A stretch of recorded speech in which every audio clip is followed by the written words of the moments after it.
সবাইকে সালাম, আসসালামু আলাইকুম, and I am Rizwanul Islam Rahi from Rangpur, and I am a campus coordinator of Campus to Career program, Rangpur branch. আজকে presentation দিচ্ছি building resilience. এটা main হচ্ছে যে যখন আমাদের কোনো একটা কঠিন সময় পার করে প্রত্যাবর্তন করে আমরা নতুন একটা জায়গায় চলে আসি, ওইটা মিন করে। তো এইটা নিয়ে আজকে আমি প্রেজেন্টেশনটা দিতে যাচ্ছি। আমি আজকে কি কভার করবো, what we will cover today. আমি হচ্ছে আজকে দুইটা জিনিস কভার করতে যাচ্ছি, সেটা হচ্ছে mental health and the art of saying no without guilt. আমরা সবাই জানি যে আমরা মেন্টাল হেলথ যদি আমরা ভালো না থাকে তো আমরা হচ্ছে কোনো কাজই করতে পারবো না। এবং আমরা জানি যে আমাদের লাইফে আমরা কখনো কাউকে নো বলতে পারি না, যে আমি এই কাজটা করব না, এখন আমার প্রেশার হচ্ছে, এই কাজটা আমি বর্তমানে করতে চাচ্ছি না।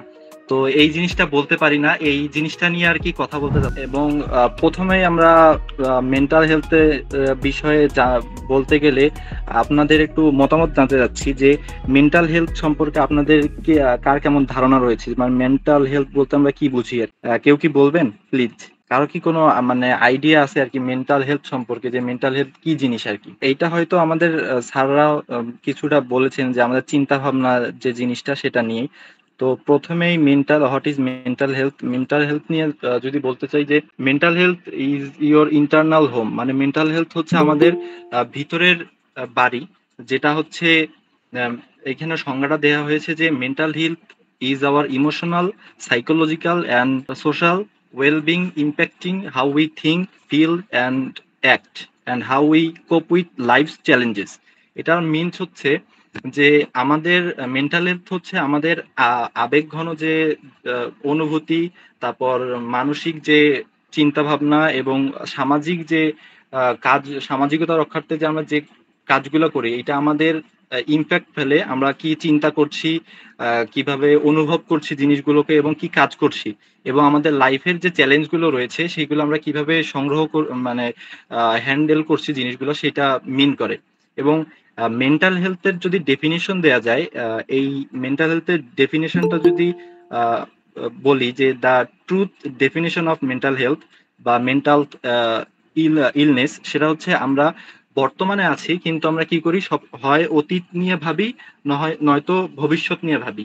মানে আমাদের আমরা টাইমটা স্পেন্ড করি ভবিষ্যৎ অথবা অতীতের মাঝখানেই আহ, চলমান থাকি, কখনো আমরা বর্তমান সময়কে প্রাধান্য দিই না। এইটাই হচ্ছে মেন্টাল হেলথের প্রভাবটা, বা মেন্টাল হেলথ বলতে এই মেন্টাল ইলনেস মানে মানসিক যে সমস্যা যেটা বলি, এটাকে বলা হয়।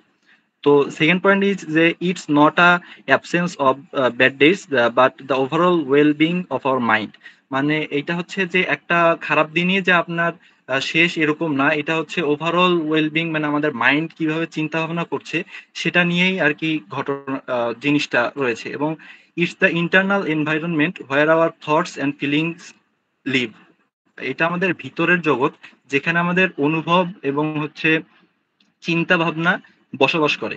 ওকে, এবং এখানে আহ, এই এই জিনিসটা মেন্টাল হেলথ যদি আমরা মেনটেন করতে চাই, যে regular maintenances and not just crisis cleaning.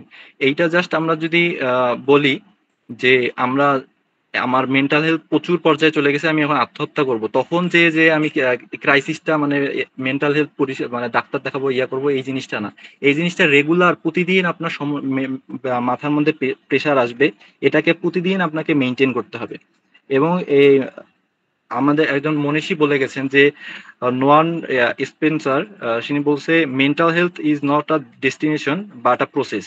মানে মেন্টাল হেলথ একটা লক্ষ্য না, যে আমি আজকে মেন্টাল হেলথ সর্বোচ্চ চূড়ায় আছি, আমি ফ্রেন্ড সার্কেলের সাথে ঘুরছি, আমার মেন্টাল হেলথ অনেক সুস্থ, যে এখানে আমি স্থির থাকবো, এরকম জিনিসটা না। এটা দেখা গেছে আপনি আজকে সারাদিন ফ্রেন্ডদের সাথে ঘুরছেন অনেক আনন্দে আনন্দে বা খুশিতে, বা আমরা ট্যুরে গেছি, ওই ট্যুরে কিন্তু আমাদের অনেক মজা হয়েছে, এখন ওইটাই কি আমাদের মেন্টাল হেলথের লক্ষ্য ছিল, যে আজকে এই পর্যন্তই শেষ?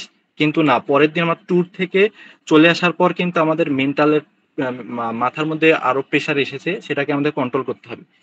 এই কথাটার সঙ্গে যদি আরেকটা চিন্তা করি, আগের স্লাইডে যাই, যে এখানে মেন্টাল হেলথের অনেকগুলো পর্যায় রয়েছে। একটা হচ্ছে প্যানিক হয়, স্ট্রেস, তারপর ডিপ্রেশন, এংজাইটি, ফোবিয়া, এগুলো অনেক কিছু হয়। তো এইখানে একটা স্ট্রেস, কে কতটা স্ট্রেস নিতে পারবে, এইটা কিন্তু যদি বলতে চাই, যে আমরা অনেক দূরের উদাহরণ টানবো না, যে আমাদের সিইও স্যার এবং আমাদের যে স্যাররা রয়েছেন তাদের যদি উদাহরণ দেখি, তাদেরকে দেখবেন তারা কিন্তু অনেক স্ট্রেস নেয়। আমাদের যদি বলি আমাদের Zakaria Chowdhury sir, CEO Zakaria Chowdhury sir, উনি যে প্রেশারটা নেন ওই প্রেশারটা কিন্তু আমরা নিতে পারি না। এটা যদি আমি এখন এটা গেলো মানে আমাদের যে মানুষ যে জিনিসটা থিওরিটা তৈরি করছে, যে যত স্ট্রেস নিতে পারবে বা কন্ট্রোল করতে পারবে, এই জিনিসটা মানুষ তৈরি করছে। এবং এবং এইখানে যদি আমি কোরআনিক ব্যাখ্যা নিয়ে আসি বা ইসলামিক ব্যাখ্যা নিয়ে আসি, সেটা হচ্ছে কোরআনের হচ্ছে সূরা বাকারায় হচ্ছে 100 সূরা বাকারার শেষ আয়াতে লেখা আছে যে লা ইউকাল্লিফুল্লাহু নাফসান ইল্লা উসআহা। এখানে তাসাদ্দুক স্যারকে দেখলাম, তাসাদ্দুক স্যার হয়তো বলতে পারবেন আয়াতটা পুরোটা, যে লা ইউকাল্লিফুল্লাহু নাফসান ইল্লা উসআহা। মানে আল্লাহ তাআলা বলেছেন যে এমন কোন ব্যক্তিকে এমন প্রেসার দেওয়া হয় না যেটা সে নিতে পারবে না। মানে প্রত্যেক ব্যক্তিকে এমন স্ট্রেস দেওয়া হয় যেটা সে নিতে পারবে। মানে আমার উপর বা আপনার উপর যে স্ট্রেসটা আসে, যে মানে ডিপ্রেশন বা যাই বলেন, যে আমাদের মাথার উপর বা প্রেসারটা আমরা যেটা আসে আমাদের উপর আল্লাহ তাআলা দেন, সেটা হচ্ছে আমরা নিতে পারবো বলেই আমাদের মাঝখানে আসে। তো এটাকে কন্ট্রোল করে যখন আসবে সেই প্রেশারটা কিভাবে কন্ট্রোল করব সেটা আমাদেরকে জানতে হবে। এবং এরপরে যে আমার পরের স্লাইডে যাই, যে মেন্টাল হেলথ ম্যাটার্স, মানে আমাদের মানসিক যে স্বাস্থ্য রয়েছে এটা আসলেই ম্যাটার করে। এই বিষয়টা নিয়ে যদি বলতে চাই, যে 1903 সালে জেমস অ্যালেন একটা বই লিখে গেছেন, সেটার নাম হচ্ছে অ্যাজ আ মেন থিঙ্কেট। তিনি সেই বইয়ের মধ্যে মানুষের চিন্তা ভাবনা নিয়ে অনেক কিছু বলে গেছেন। যে আমরা এখন 2025 সালে বসবাস করছি, কিন্তু উনি 1903 সালে এই বইটি লিখে গেছেন। তার আহ, অনুভূতিগুলা মেন্টাল হেলথ সম্পর্কে অনেক কিছু বলে গেছেন। সেটা নিয়ে যদি বলতে চাই, সেখানে উনি বলছেন যে মানুষ যেভাবে চিন্তা করে বা মানুষ যেভাবে ভাবে ভাবে তার সঙ্গে সেটাই ঘটে। যেমন মানুষ যে চিন্তা করবে তার চরিত্র গঠন হবে সেভাবে, এবং তার আশপাশ তৈরি হবে, তার ফিউচার তৈরি হবে, তার শরীর, উদ্দেশ্য এবং অর্জন, আদর্শ যা কিছুই রয়েছে তার চিন্তা ভাবনার মাধ্যমেই এই জিনিসটা তৈরি হবে। যেমন আমরা যদি বলতে পারি যে আহ, আমরা যেমন চিন্তা করব আমরা তেমন কাজ করব, এবং আমরা যেমন কাজ করব আমাদের তেমনই রেজাল্ট তৈরি হবে। তাই নয় কি? এইটি হওয়ার কথা। উনি ওনার বইয়ের মধ্যে এইটি হচ্ছে উনি রকমারিতে, আমরা সবাই জানি রকমারি.com-এ এই বইটি পাবলিশড হয়নি, যা সেটা ইবুক আকারে রয়েছে আর কি। এটা বইটা মেবি 40 থেকে 50 পেজের। কেউ যদি চান পড়তে পারেন। বইটির নাম হচ্ছে অ্যাজ আ ম্যান থিঙ্কেট। ইবুক হিসেবে পড়তে পারেন, বেশি সময় লাগবে না আর কি। তো উনি সেখানে উদাহরণ দিতে গিয়ে অনেক কিছু বলেছেন। যেমন বলেছেন, যেমন একটা গাছের শিকড় শিকড় যখন তৈরি হয়, আমরা জানি যখন আমরা যদি একটা বুট নেই, আহ, ছোলা নেই, ছোলা যে অঙ্কুরোদ্গম হয় সেটা কিন্তু প্রথমে বীজটা তৈরি হয়, মানে শিকড় তৈরি হয় ছোট, ওইটা আমরা মাটির নিচে দেই, এবং ওই জিনিসটা থেকে পুরো গাছটা তৈরি হয় এবং গাছটা থেকে ফলাফল তৈরি হয়। তিনি কিন্তু এখানে কি করেছেন, বইয়ের সঙ্গে মানে মানুষের শিকড়ের সঙ্গে মানুষের চিন্তা এবং চরিত্রকে অ্যাডজাস্ট করেছেন। যে চরিত্র এবং চিন্তা আমাদের যেমন ওইখানে শিকড়টা রয়েছে আমাদের ভিতরে মাটির নিচে, তেমনি আমাদের চিন্তা এবং চরিত্র এই দুইটা একই জিনিস, এটা আমাদের ভিতরে রয়েছে। আমাদের চিন্তা যেমন হবে আমাদের চরিত্রটাও তেমনি তৈরি হবে। চরিত্রর মাধ্যমে আমাদের চিন্তাটা আমাদের চরিত্রর মাধ্যমে ফুটিয়ে আসবে বাহিরে, এবং এই চরিত্র যে আমাদের আউটপুটটা আসবে সেটা রেজাল্ট আকারে মানুষ দেখতে পারবে আমাদের কি। তাই আমরা যদি আমাদের চিন্তাটাকে ঠিক করতে পারি, তাহলেই আমরা হচ্ছে আহ, আমাদের রেজাল্টটা ভালো তৈরি করতে হবে। যে আমরা যেমন চিন্তা করব তেমন কাজ করব, এবং যেমন কাজ করব তেমন রেজাল্টও তৈরি করতে পারবো। যেমন উনি বলেছেন যে আহ, ধরেন যে আমাদের আহ, যদি আমরা কৃষি জমিতে দেখি, যে কৃষকেরা কৃষি জমি আবাদ করেন, তো ওখানে যদি একটা কৃষক একটা ভালো গাছের বীজ বপন করে, তাহলে আমরা ভালো একটা ফল পাবো। যদি আমরা এখানে মিষ্টি কুমড়া, আলু জাতীয় যে কোনো জিনিস বপন করি, তাহলে সেরকম একটা ফল পাবো। এখন ধরেন ওই পরিচর্যা করে কৃষক 2 মাস 3 মাস অনেক সুন্দরভাবে পরিচর্যা করে, এবং সেইভাবে আমরা আউটপুটটা পাই অথবা রেজাল্টটা পাই।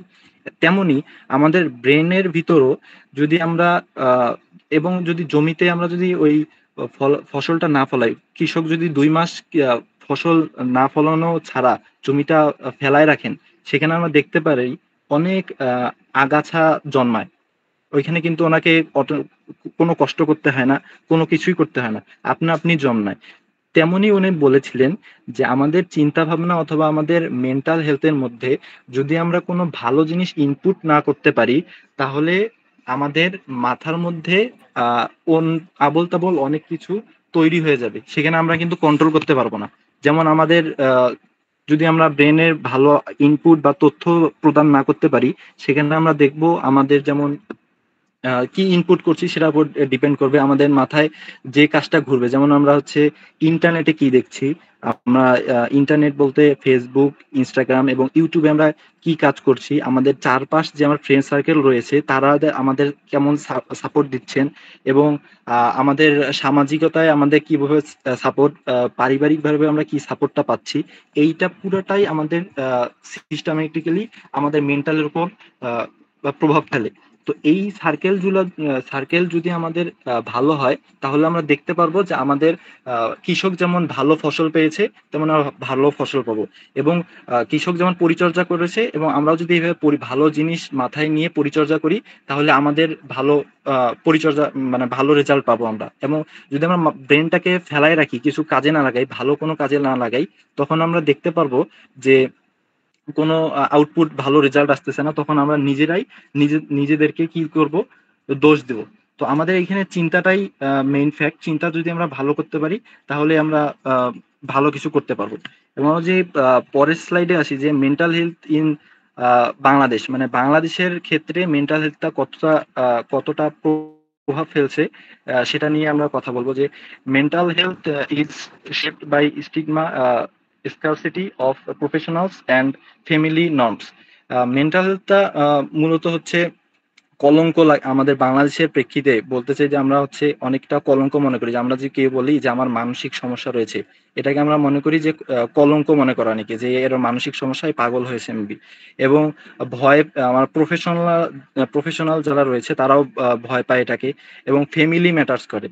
অ্যান্ড আমাদের দেশে 2 নম্বর পয়েন্ট হচ্ছে ফিউ সাইকোলজিস্ট, মানে ফিউ আরবান, মানে আমাদের শহর এলাকায় এবং হচ্ছে গ্রাম্য এলাকায় অনেক আমাদের সাইকোলজিস্ট, মনোরোগ বিশেষজ্ঞ ডাক্তার কম। বাংলাদেশের প্রেক্ষিতে 2025 সালের 25 সাল পর্যন্ত 2 কোটি মানসিক রোগী রয়েছে, মানে মানুষের মানসিক রোগী রয়েছে, কিন্তু ওই অনুযায়ী ডাক্তার রয়েছে মাত্র 270 জন। মানে সাইকোলজিস্ট বা মনোরোগ বিশেষজ্ঞ রয়েছেন 270 জন। এখন 2 কোটিকে যদি আমরা 270 দ্বারা ভাগ দেই, এখানে দেখা যাবে 6,50,000 রোগী মেবি একজন পার পার্সনের ক্ষেত্রে পড়ছে। তো এই জিনিসটা ক্ষেত্রে আমাদেরকে দেখতে হবে। এবং এখানে দেয়া আছে যে stress is often expressed as tension or physical symptom, মানে distress is often expressed as tension or physical symptoms. মানে আমাদের যে উম, আহ, আমাদের যে স্ট্রেসটা মাথার মধ্যে আসছে, সেটা আমরা অনেক সময় বলি যে আমাদের একটা টেনশন হচ্ছে, এবং ফিজিক্যাল সমস্যা, মানে শারীরিকভাবে সমস্যা অনুভব করছি, এইটা দিয়ে আমরা চালাই দিই যে আমরা টেনশন করছি, যে এখন একটা কি বলে মাথা ব্যথা করতেছে, আমরা টাফনিল খাবো একটা। এটা কি সবাই করি হয়তো, যার মাথা ব্যথা হয় টাফনিল একটা খাবো, শেষ। এবং কি বলে সুন্দর একটা কি বলে ঘুম দেব, ঘুম দিলেই শেষ। কিন্তু এটা আসলেই না। আহ কারো কি আইডিয়া আছে যে মানসিক রোগ কতগুলা রয়েছে আমাদের, মানে কত প্রকার হইতে পারে?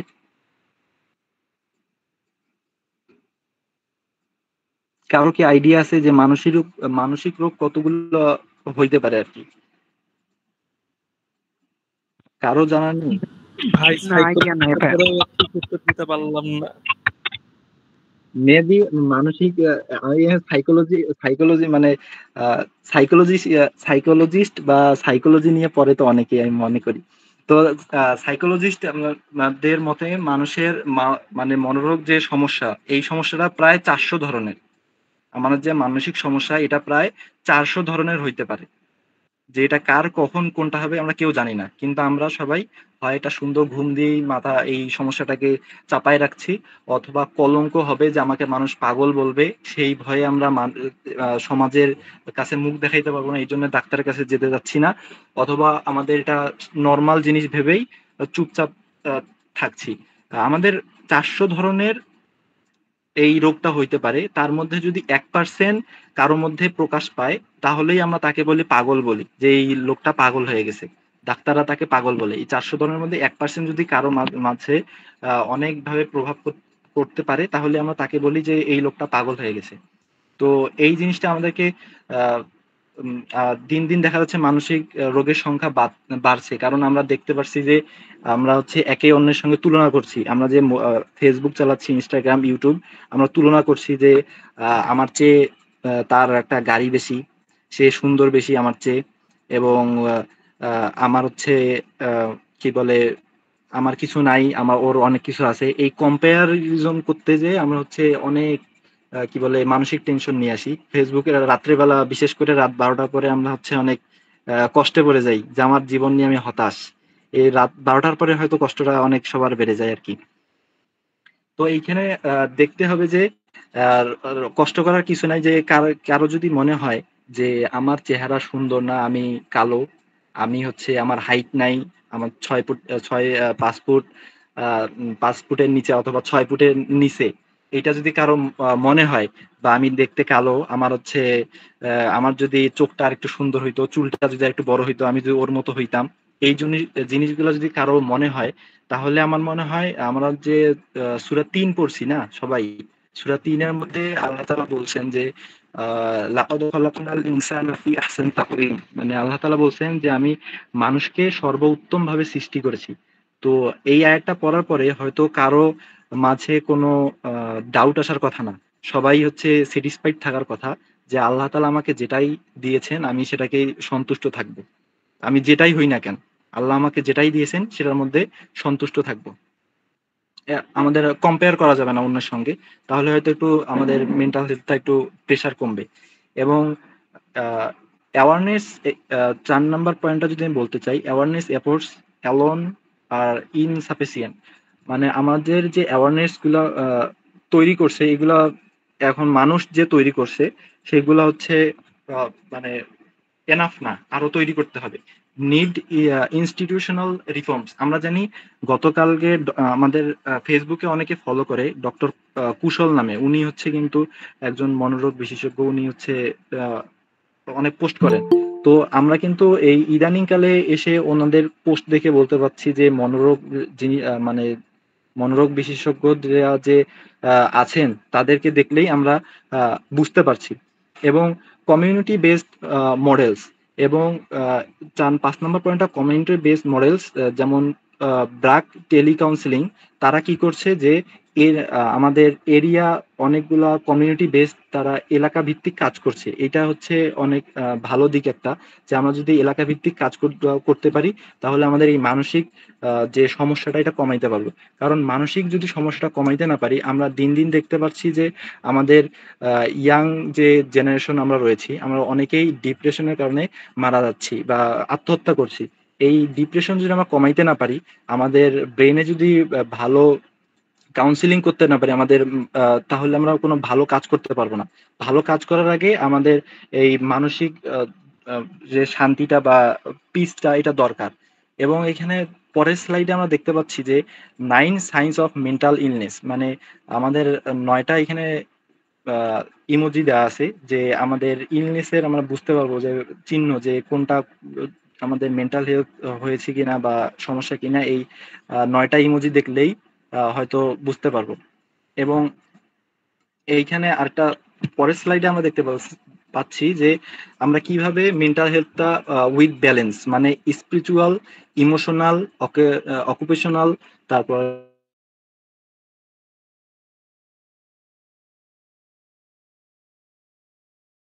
মেন্টাল এন্ড ফিজিক্যাল হচ্ছে সাইকো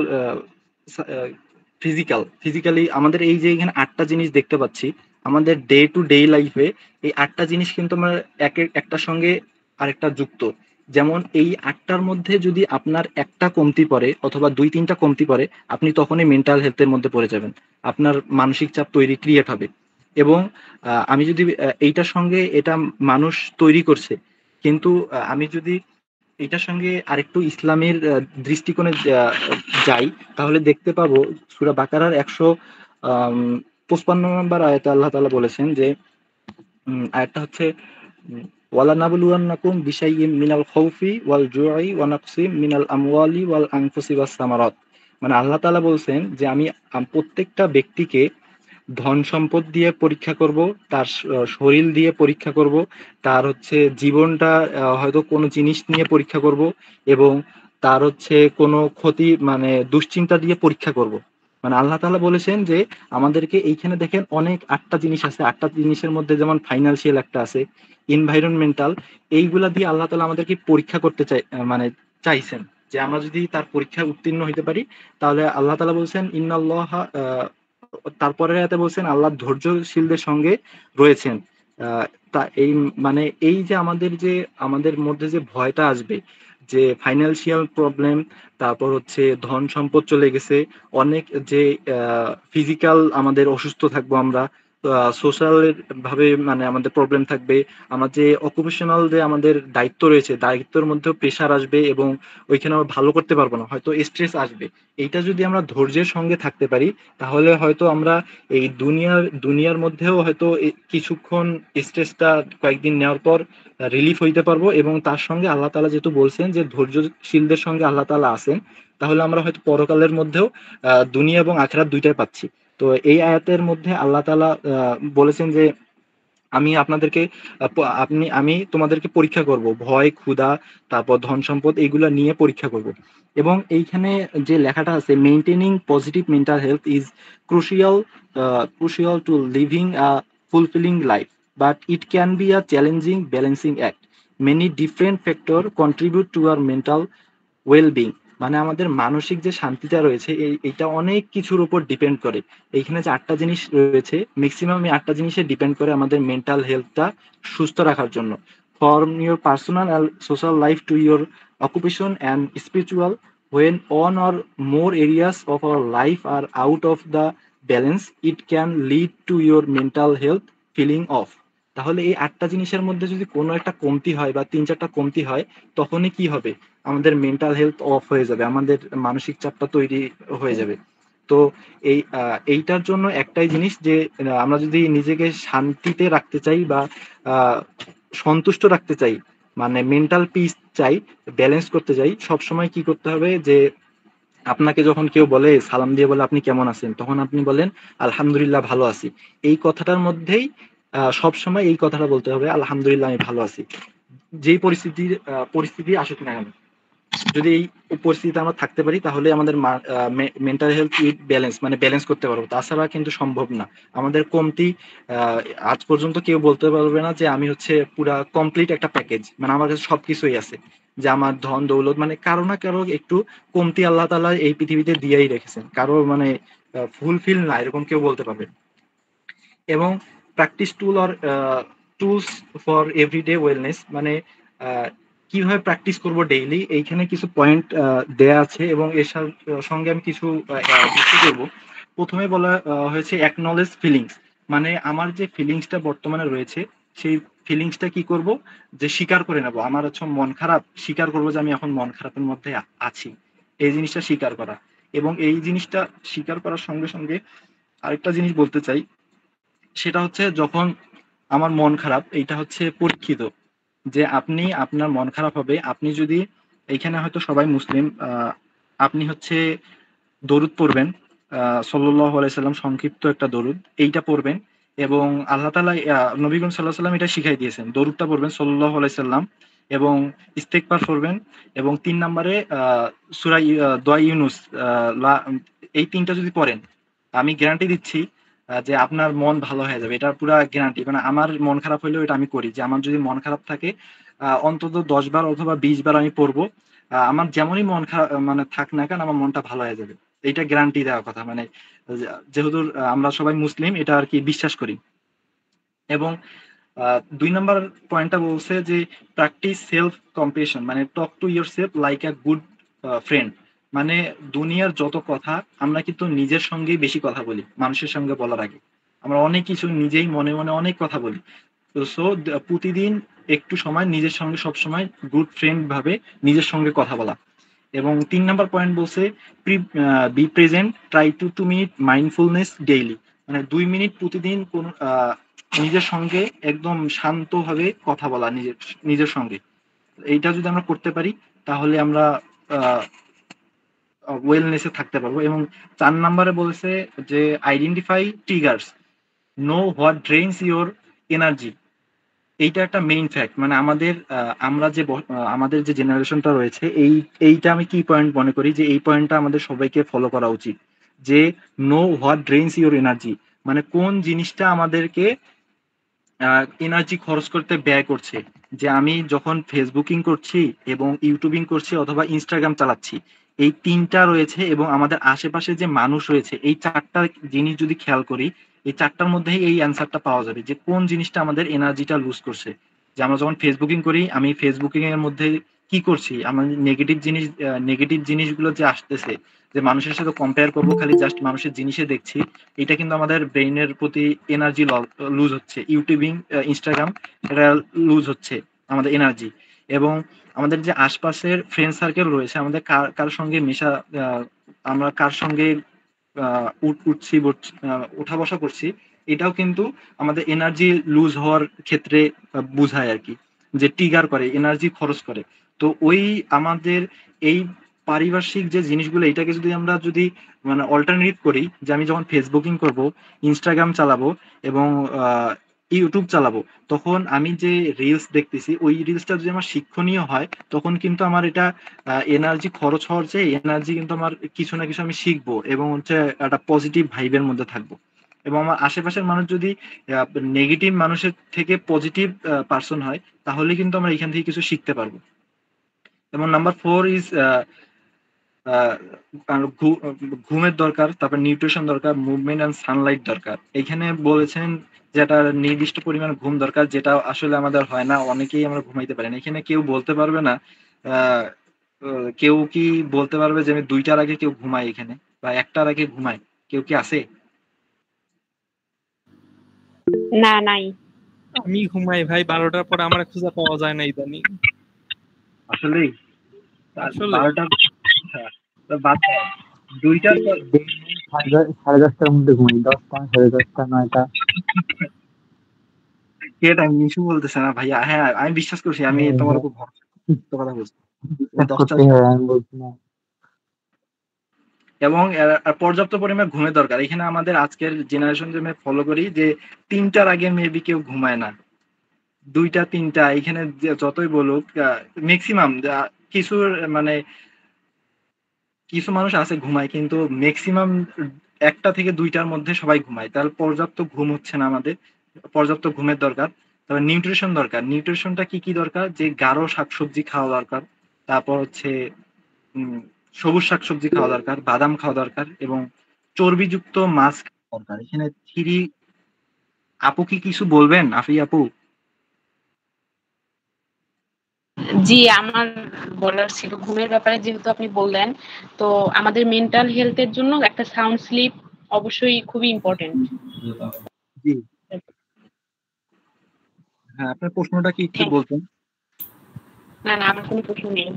ধন্যবাদ, আপনি ধন্যবাদ। কন্টিনিউ করেন। ধন্যবাদ। হ্যাঁ, আসলে আমাদের সাউন্ড স্লিপ দরকার। সাউন্ড স্লিপের সময় আমরা সবাই জানি যে 9টা থেকে 3টা, রাত 9টা থেকে মধ্যরাত 3টা পর্যন্ত যে আমরা ঘুমটা রয়েছে, এটাই হচ্ছে অনেক সুন্দর সাউন্ড স্লিপের জন্য উপযুক্ত, কিন্তু আমরা কেউ এই সময় ঘুমাইতে পারছি না। এবং এখানে মুভমেন্টটা আমাদের অনেক কমে গেছে। আমরা অনেক ডে টু ডে লাইফে অনেক বিজি, যে আমরা আমরা ছোট থাকতে আমরা বিকালবেলা খেলতাম, কিন্তু এখন খেলতে পারছি না, অনেক হয়তো বিজি হয়ে গেছি। এবং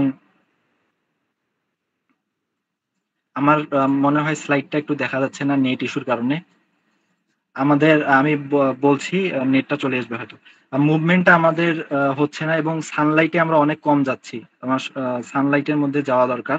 তো মেন্টাল হেলথের জন্য আমার মনে হয় এই জিনিসগুলো যদি আমরা ফলো করতে পারি, তাহলে আমাদের অনেক সুবিধা হবে। কারণ আমি প্রথমেই বললাম যে আমাদের যে স্ট্রেসটা আমাদের, দেখা যায় জাকারিয়া স্যার যদি আমরা বলতে পারি, সিও স্যার যে স্ট্রেস নেন, এরকম স্ট্রেস কি আমরা কেউ নেই? আমি বলতে পারবো না যে আমরা এরকম স্ট্রেস নিচ্ছি। তার মানে আল্লাহ তাআলা আমাদের যে স্ট্রেসটা দিচ্ছেন সেটা হচ্ছে আমাদের সহ্য ক্ষমতার ভিতরে, যে আমরা নিতে পারবো বলেই আমাদের এই স্ট্রেসটা বা মানসিক যে চাপটা এটা আসছে, এটাকে আমরা কন্ট্রোল করতে পারবো এবং এটাকে উতরাই উঠতে পারবো দেখে আমাদের মধ্যে আসছে। কিন্তু এটা হতাশ হওয়ার কিছু নেই। এটা 2 নম্বর ধাপ হচ্ছে how to say no without guilt. মানে what are we really afraid of no, মানে আমরা মানুষকে না বলতে অনেকটা দ্বিধাবোধ করি। কেননা হ্যাঁ, আমরা হচ্ছে না বলতে অনেকটা কষ্ট হয় আমাদের, যে আমার ফ্রেন্ডটা কি ভাববে, আমার এই আঙ্কেল কি ভাববে, আন্টি কি ভাববে, অথবা বাবা কি ভাববে, আমার ভাই কি ভাববে, এইটা ভেবে আমরা বলতে পারি না, নাটা বলতে পারি না। তো সেটাই আর কি শিখবো যে no is a complete sentence.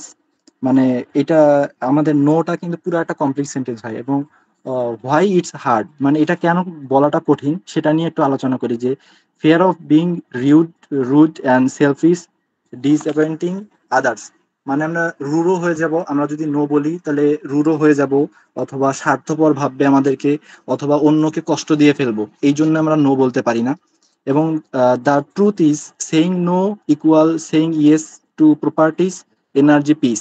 মানে যদি আমরা নো বলি এটা সমান সমান যে প্রায়োরিটিস, মানে যদি আমরা ইয়েস, যদি আমরা নো বলি এটা সমান সমান কি হবে, সেটা হচ্ছে আমাদের নিজের অগ্রাধিকারকে আমরা ইয়েস বলবো, আমাদের এনার্জিকে ইয়েস বলবো, এবং আমাদের যে শান্তিটা সেটাকে আমরা ইয়েস বলবো। একটা নো বলার মাধ্যমে আমাদের এই পাশে যে অগ্রাধিকার রয়েছে, এনার্জি রয়েছে এবং পিচ রয়েছে, এই তিনটাকে আমরা তখন ইয়েস বলছি। ওকে।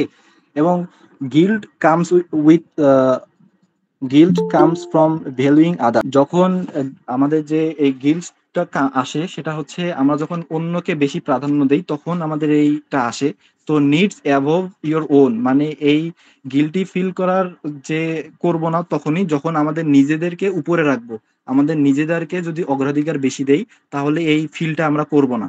সো যখন আমরা নো বলবো, তো এখন আসি আমরা হাউ টু সে নো, মানে আমরা নো কিভাবে বলবো। এখানে নো বলার, সেইং নো বলার একটা মেথড বলেছে যে স্যান্ডউইচ মেথড, যে হাউ টু সে নো।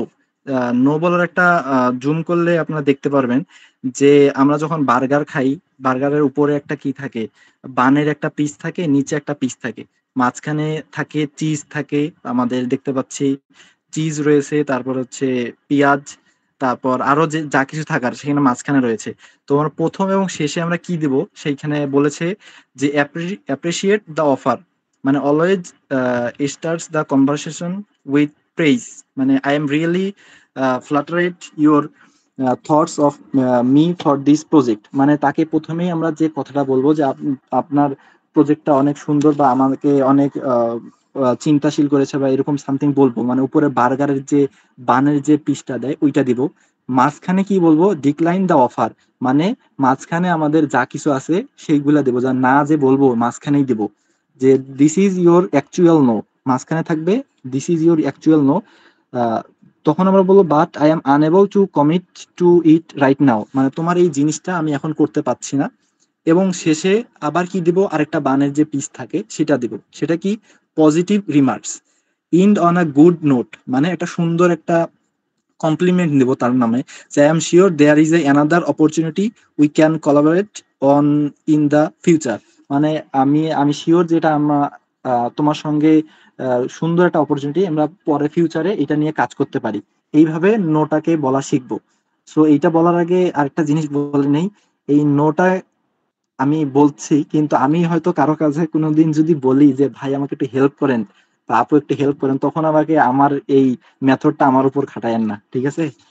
এইটা আমি এতক্ষণ বলছিলাম যে সেইং নো, যে how to say no, sandwich method. যে বার্গারের উপরের পিস যেটা রয়েছে, যে দুইটা বান থাকে, মাঝখানে হচ্ছে চিজ থাকে, পেঁয়াজ থাকে, আরো অনেক কিছু পাতা টাতা দেয়, এই সেইগুলা থাকে, ঠিক আছে? তো প্রথম যে পিসটা দেখেন ওইখানে আমরা বলেছি যে অ্যাপ্রিসিয়েট দ্য অফার, যে যে আমাকে অফার করতে আসছে যে এই কাজটা আমার একটু করে দেন বা এই কাজটা করে দিলে ভালো হয়, তাকে আমরা কি বলবো, যে always start the conversation with praise. যেমন এখানে বলছে I am really flattered your thoughts at of me for this project, মানে আমি অনেক ভালো তোমার এই অফারটাকে বা প্রজেক্টটাকে আমি অনেক অ্যাপ্রিসিয়েট করছি।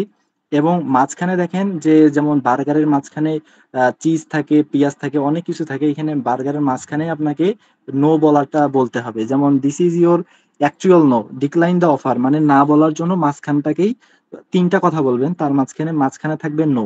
যেমন মাঝখানে বলছে but I am unable to commit to it right now, মানে তোমার এই কাজটা আমি এখন করতে পারছি না, আমি হয়তো পরে করতে পারবো কিন্তু এখন করতে পারবো না। এবং শেষে কিন্তু আবার একটা কি দিছে, পজিটিভ রিমার্ক দিছে, যে উপরে একটা দিছে নিচে একটা দিছে, তার মানে আপনি যে না বললেন তাকে, তার মানে তার মন খারাপ বা সে যে নেগেটিভ ভাববে সেটা ভাবার কোনো কারণ নাই। এইভাবে আমাদেরকে না বলতে হবে। পজিটিভ রিমার্কসটা কিভাবে দিছে, যে I am sure there is another opportunity we can collaborate on in the future, মানে আমি শিওর এটা আপনার সঙ্গে আমি ফিউচারে করতে পারি, আমাদের কোলাবোরেট করতে পারবো ইন ফিউচারে। এবং এইখানে আরেকটা এক্সাম্পল দিছে, দেখেন যে good news, bad news, good news. Okay, এখানে you are great job except for that you gossiped about the CEO not realising he was standing behind you, but in general everything is great. দেখেন এখানে just say to the empathy sandwich, এখানে আমরা এইভাবেই নোটাকে সাজাইতে পারি। এবং আমরা যদি পরের স্লাইডে যাই, এইখানে আমরা উইদাউট গিল্ট কিভাবে না বলবো সেইটা আমরা আলোচনা করবো এখন।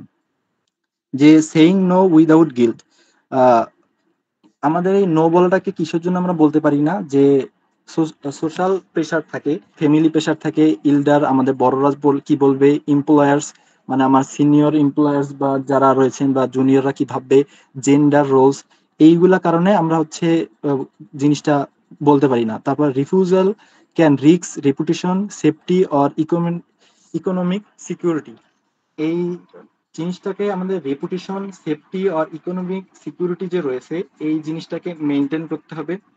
এবং নাম্বার থার্ড যে পয়েন্টটা বলছে, use respectful scripts, perceiving relationship and start with low risk refusal, build ally support system, এই তিনটা জিনিস আমাদেরকে মেনটেন করতে হবে। ওকে, এবং 4 নাম্বার যে পয়েন্টটা রয়েছে সেটা হচ্ছে স্ট্রাকচারাল নিড, মানে ওয়ার্ক প্লেস অথবা university policies for safe boundary and settings, আমাদের এই ইউনিভার্সিটি অথবা ওয়ার্ক প্লেস আমরা যেখানে কাজ করি সেখানে একটা সেফটি বাউন্ডারি সেটিংস করতে হবে। না করতে পারলে আমাদেরকে সবাই শুধু কাজেই লাগাবে, আমরা শুধু কাজ করেই যাব অন্যের জন্য, যদি আমরা নো বলতে না পারি। এবং এইখানে এই স্লাইডটা যদি এই আমাদের এই হাউ টু ক্রিটিসাইজ বলার আগে এই স্লাইডটা একটু দেখাইতে চাই, তো কিভাবে আমরা নো বলবো। প্রথমে ডিরেক্ট নো একটা রয়েছে এবং নট নাও একটা ওয়ে রয়েছে, একটা হচ্ছে আমার অগ্রাধিকার রয়েছে, কিভাবে অগ্রাধিকার করব। এই তিনটা জিনিস ফলো করে আমরা যখন আমাদের এই নো বলার সিচুয়েশন তৈরি হবে তখন আমরা বলতে পারি ডিরেক্ট নো। কিভাবে বলবো, I can not take that on right now, মানে আপনার এই কাজটা আমি এখন নিতে পারছি না, ডিরেক্ট নো করে দেবো। ওকে, এটা হচ্ছে ডিরেক্ট নো বলার ক্ষেত্রে। এবং আরেকটা উপায় রয়েছে সেটা হচ্ছে নট নাও, মানে that doesn't work for me this week, মানে এইখানে যদি আমরা বলতে চাই যে আপনার এই কাজটা আমি এখন করতে পারতেছি না, এই কাজটা আমি এখন করতে পারছি না, যে আপনি 1 সপ্তাহ সময় নিচ্ছি, 1 সপ্তাহ সময় নিয়ে করতে পারবো। আমি যদি এই কথাটা অন্যকে বলতে পারি যে ভাই আপনার কাজটা আমি এই সপ্তাহে করতে পারছি না, 2-3 দিন পরে হইলে আমি করতে পারতাম, এই কথাটা যদি আমি কাউকে বলি তাহলে দেখবেন ওই হয়তো অন্য একটা অ্যানাদার ওয়ে খুঁজে নেবে, তখন কিন্তু আপনার উপর সে বুঝবে যে হয়তো ভাইয়া করে এই কাজটা, ভাইয়া অথবা আপু কাজটা করে দিত, কিন্তু এই 2-3 দিন সময়টা হচ্ছে তার একটু বিজি টাইম যাচ্ছে, সেই জন্য কাজটা করতে পারছে না। এই আমার মনে হয় এই যে নট নাও যে প্রসেসটা রয়েছে এইটা আমরা অ্যাপ্লাই করতে পারি। এবং নাম্বার 3 যে রয়েছে যে অগ্রাধিকার, কাকে আমরা অগ্রাধিকার দিব সেটা আমাদের মেইন পয়েন্ট। যেমন I am focused on the one other projects right now, মানে আমি এখন অন্য প্রজেক্টের মধ্যে ফোকাসড রয়েছি, তো আপনার এই কাজটা আমি এখন করতে পারছি না, এইভাবেও আমরা কিন্তু একজনকে না বলতে পারি।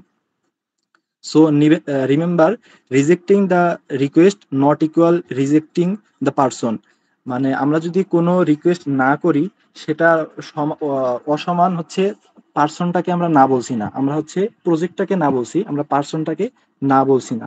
তো এই না বলার ক্ষেত্রে আমাদেরকে কাজটা অনেক শিখতে হবে, কারণ আশেপাশে অনেকেই আমাদেরকে তাদের কাজে আমাদেরকে কাজে তাদের কাজে আমরা হচ্ছে আমাদের নিজের কাজ না করে অন্যের কাজটা করতে যেয়ে দেখা যাচ্ছে আমাদের নিজের কাজও করতে পারছি না, আমাদের অন্যের কাজটাও ঠিক মতো করে দিতে পারছি না।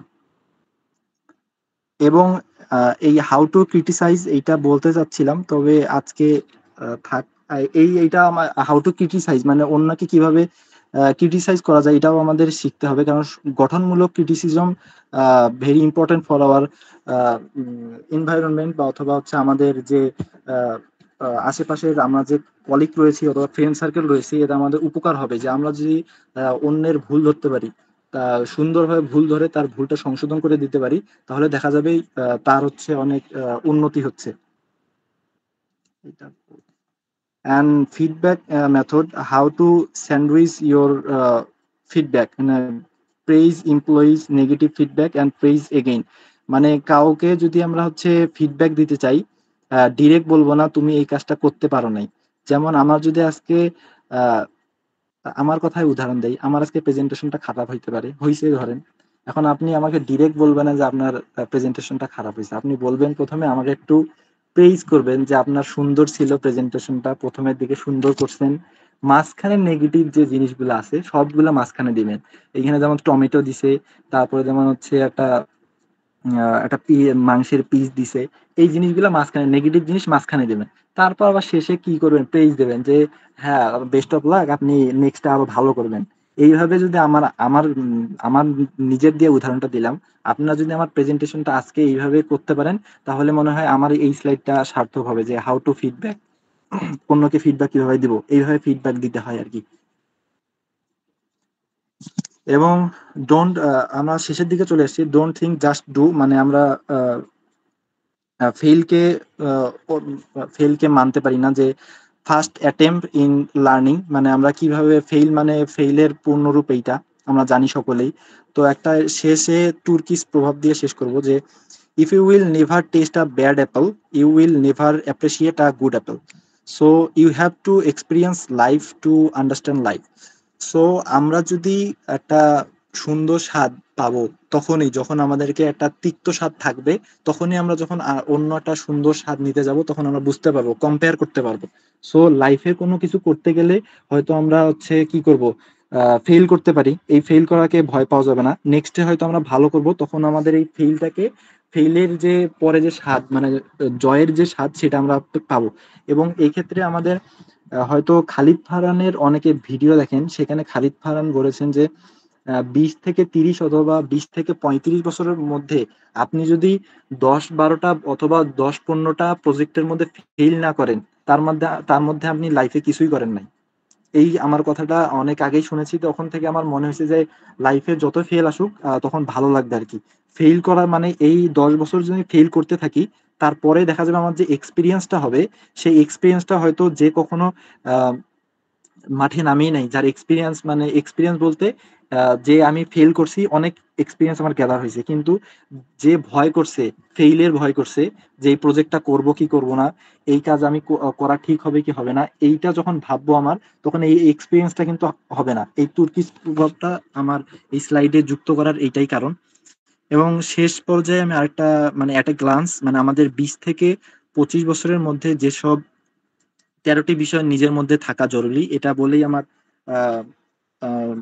প্রেজেন্টেশন শেষ করব। সেটা নাম্বার 1 হচ্ছে পাসপোর্ট থাকা আমাদের, তারপর ব্যাংক অ্যাকাউন্ট থাকা এবং কিভাবে খুলতে হয় সেটা জানতে পারা, পাওয়ার পয়েন্ট স্কিল থাকা, তারপর টিন সার্টিফিকেট থাকা অথবা এটা কিভাবে খুলতে হয় সেটা সম্পর্কে জানা। TIN certificate means tax identification number, tax and identification number, sorry. And number 5 is academic paper. Number 6 basic Excel জানা।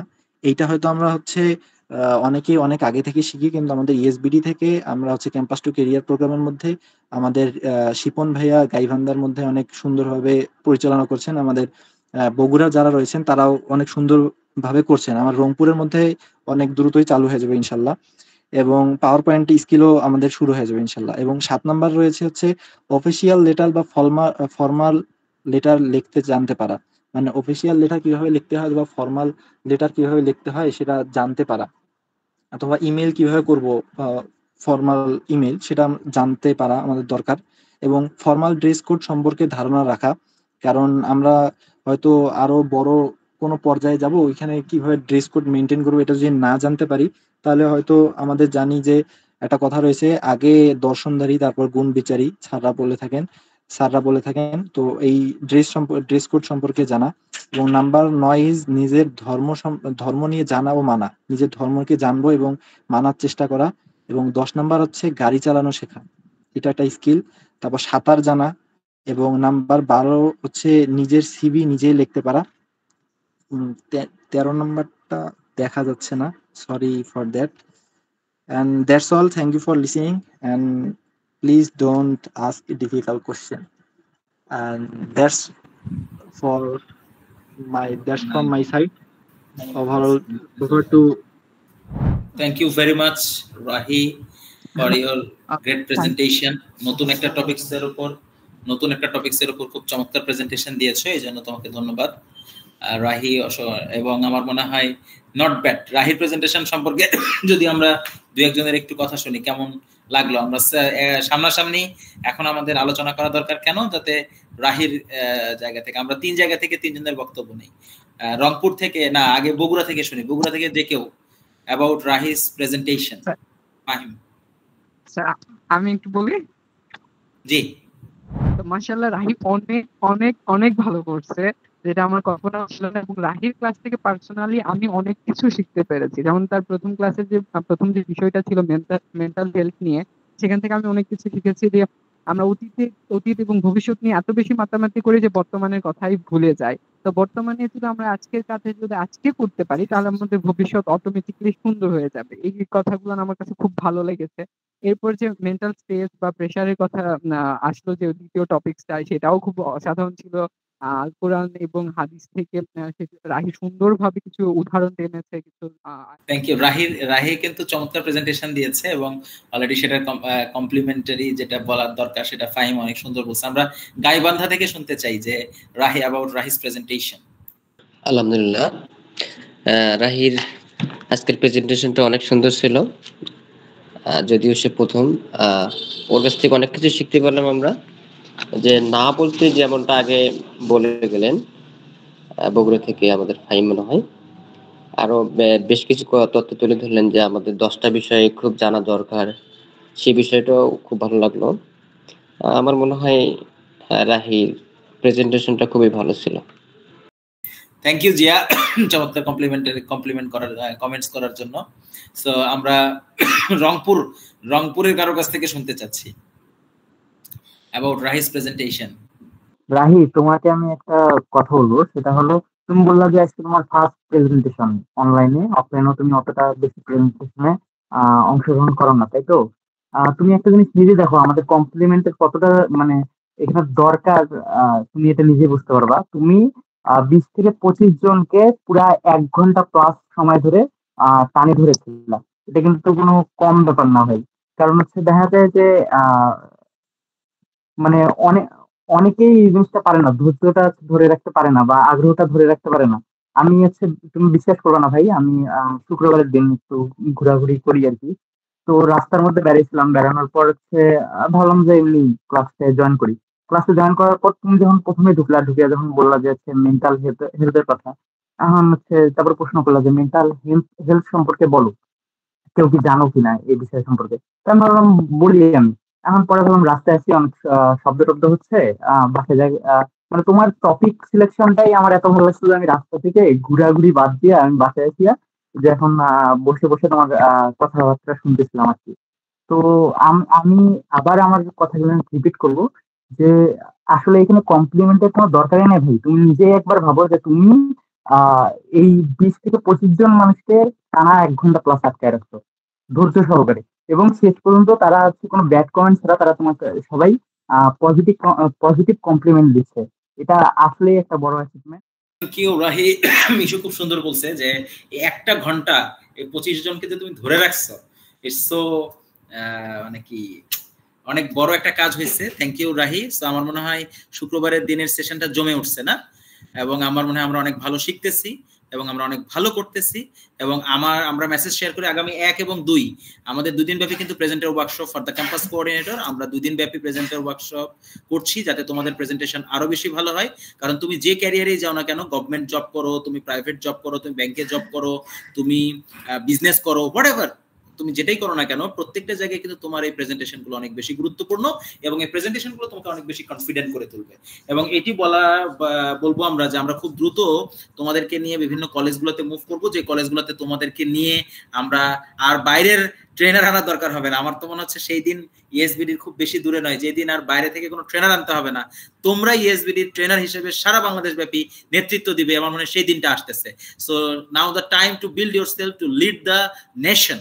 So if you want to lead the nation, you have to build yourself. And আমার মনে হয় সেটার দিকে যাচ্ছি। আমরা জাতিকে service দিতে চাই, সেবা দিতে চাই, জাতির উন্নয়নে কাজ করতে চাই, প্রশিক্ষণের মাধ্যমে পরিবর্তন ঘটাতে চাই, এই লক্ষ্যে মূলত আমাদের আয়োজন। সো আমার মনে হয় যারা আমরা ক্যাম্পাস টু ক্যারিয়ার প্রোগ্রামে নিয়মিত আছি, আমার মনে হয় এজেদের মতো করে তৈরি হই 1-2 তারিখ প্রেজেন্টার ওয়ার্কশপের জন্য।